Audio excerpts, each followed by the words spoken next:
Hi friends, welcome to மோகனா இல்லம்.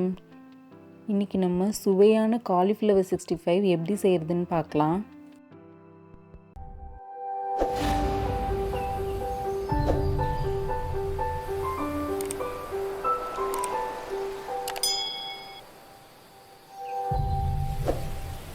இதுக்கு தேவையான பொருட்கள் என்னென்னா, காலிஃப்ளவர் ஒரு மீடியம் சைஸ் எடுத்திருக்கேன், கடலை மாவு 4 டேபிள் ஸ்பூன், அரிசி மாவு 2 டேபிள் ஸ்பூன், கோதுமை மாவு 1 டேபிள் ஸ்பூன், இது பைண்டிங்காக எடுத்திருக்கேன், மிளகாத்தூள் 1 ஸ்பூன், பெருங்காயத்தூள் 1/2 டீஸ்பூன், மஞ்சள் தூள் 1/2 டீஸ்பூன், இஞ்சி பூண்டு விழுது 1/2 டேபிள் ஸ்பூன், கருவேப்பிலை கொஞ்சம், லெமன் 1 டேபிள் ஸ்பூன் அளவுக்கு பிழிஞ்சு எடுத்துக்கலாம். இப்போ இதை எப்படி செய்கிறதுன்னு பார்க்கலாம்.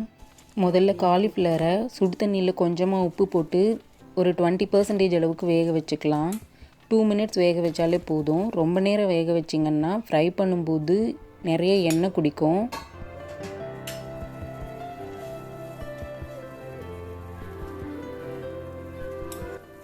இப்போ இதை வடிகட்டி எடுத்து வச்சுக்கலாம். ஒரு பெரிய பாத்திரத்தில் 4 டேபிள் ஸ்பூன் அளவுக்கு கடலை மாவு எடுத்துக்கோங்க.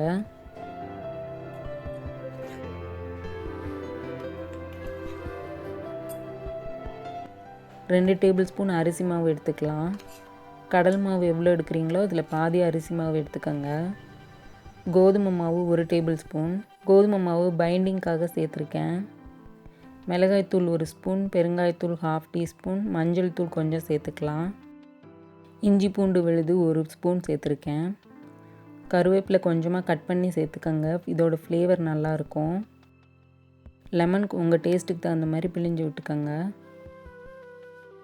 கொஞ்சம் கொஞ்சமாக தண்ணி ஊற்றி கெட்டியாக சப்பாத்தி மாவு பதத்துக்கு பிசைஞ்சுக்கோங்க. நிறைய தண்ணி ஊற்றிட்டிங்கன்னா காலிஃப்ளவர் பஜ்ஜி மாதிரி ஆகிடும்.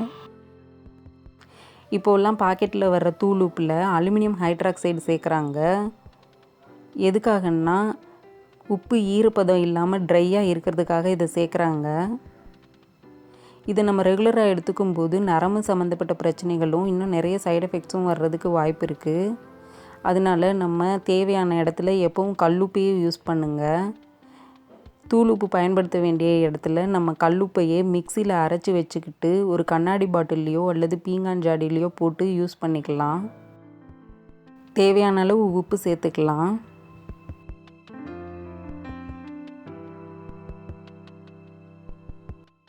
காலிஃப்ளவர் 20% வெந்திருந்தால் போதும். நிறைய வேக வச்சா எண்ணெய் குடிக்கும். இந்த அளவுக்கு இருக்கணும். இப்போது இதை மாவில் போட்டு மிக்ஸ் பண்ணிக்கலாம்.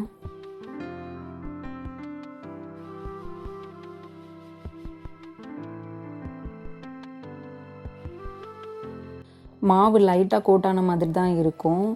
பத்தலைன்னு நினச்சி நிறைய மாவு ஆட் பண்ணிடாதீங்க, பஜ்ஜி மாதிரி ஆகிடும். இப்போ காய வச்ச எண்ணெயிலேருந்து ஒரு 2 டேபிள் ஸ்பூன் அளவு இதில் எடுத்து மிக்ஸ் பண்ணிக்கலாம். இந்த மாதிரி பண்ணுறதுனால காலிஃப்ளவர் கிறிஸ்பியாக வரும். இப்போ காய வச்ச எண்ணெயில் கொஞ்சம் கொஞ்சமாக போட்டு ஃப்ரை பண்ணி எடுத்துக்கலாம்.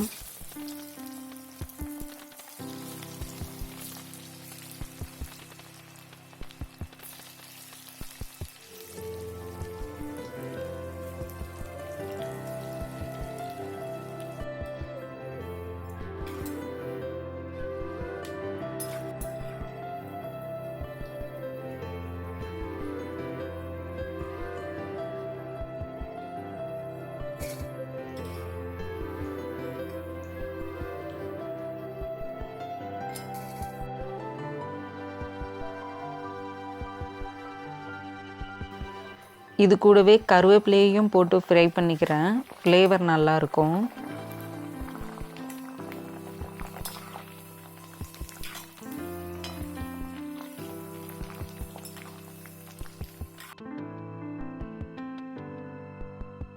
இப்போது சுவையான காலிஃப்ளவர் 65 ரெடி ஆயிடுச்சுங்க. நீங்களும் இதே மாதிரி செஞ்சு பார்த்துட்டு எப்படி இருக்குன்னு கமெண்ட் செக்ஷனில் சொல்லுங்கள். இந்த வீடியோ உங்களுக்கு பிடிச்சிருந்தால் லைக் பண்ணுங்கள், ஷேர் பண்ணுங்கள். மோகனா இல்லம் சேனலுக்கு சப்ஸ்கிரைப் பண்ணுங்கள். தேங்க்யூ.